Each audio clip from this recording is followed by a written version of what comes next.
This is Marianne Martindale of the Alliance for a Better Utah, and welcome to this week's edition of the Better Utah Beat. Nearly 2 months ago, House Speaker Becky Lockhart started off the 2013 legislative session with a not-so-veiled threat to the governor: veto more bills. Quote, "The governor doesn't use the veto pen as often as he should," Lockhart said. "There's got to be more than one or two things he disagrees with, right?" End quote. Lockhart's throwdown was answered by the governor late last week when he vetoed HB 76, the controversial law that would allow Utahns to carry a concealed weapon without the training needed to get a concealed carry permit.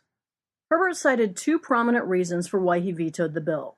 First, Herbert thought that the current concealed carry law, which requires a background check and at least some firearm training, is a working system that doesn't need to be changed. As he so eloquently put it, if it ain't broke, don't fix it.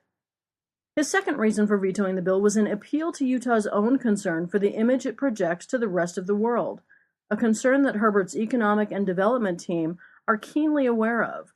So when deciding to veto the bill, Herbert did so with an eye to making sure outsiders don't have one more reason to think of us as, in Herbert's words, the wild and woolly West. But, politics being what they are, there's still plenty of opportunities to show Utah's wild and woolly side.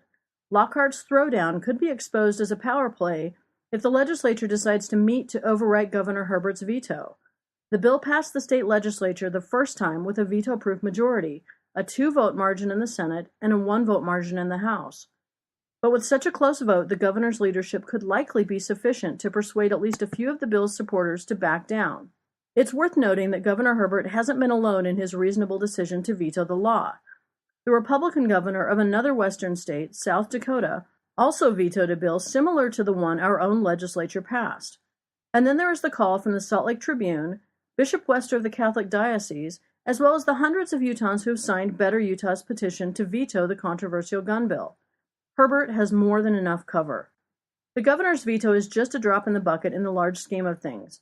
Nearly 500 bills were passed this last session alone, and the governor has so far only vetoed one of them. And in the last several years, he has not vetoed many more. But even though the percentage of vetoes compared to the total volume of bills passed is small, the symbolic value is huge. The last prominent veto was last year when the governor decided to nix the state legislature's attempt to rid public schools of sex education. The people of Utah were overwhelmingly opposed to the legislature's move. The same is true of the concealed carry law. Brigham Young University conducted a poll last month that showed that 82% of Utahns support universal background checks. HB 76 would have rolled back the otherwise reasonable requirement that Utahns submit to a background check and some degree of training when they choose to conceal carry. It should be a cause of great concern to the people of Utah that 70% of the state legislature would agree to liberalizing Utah gun laws, while 80% of Utahns support more reasonable gun policy. The legislature obviously isn't listening to Utahns, and Utahns, unfortunately, aren't paying attention to their legislators. If they were, they might vote into office individuals that adhere more to similar political beliefs. In the meantime, we should be thankful that Utah's highest political office respects the will of the majority of Utahns. Governor Herbert does not always get it right, but when he does, we'll be the first to say, well done.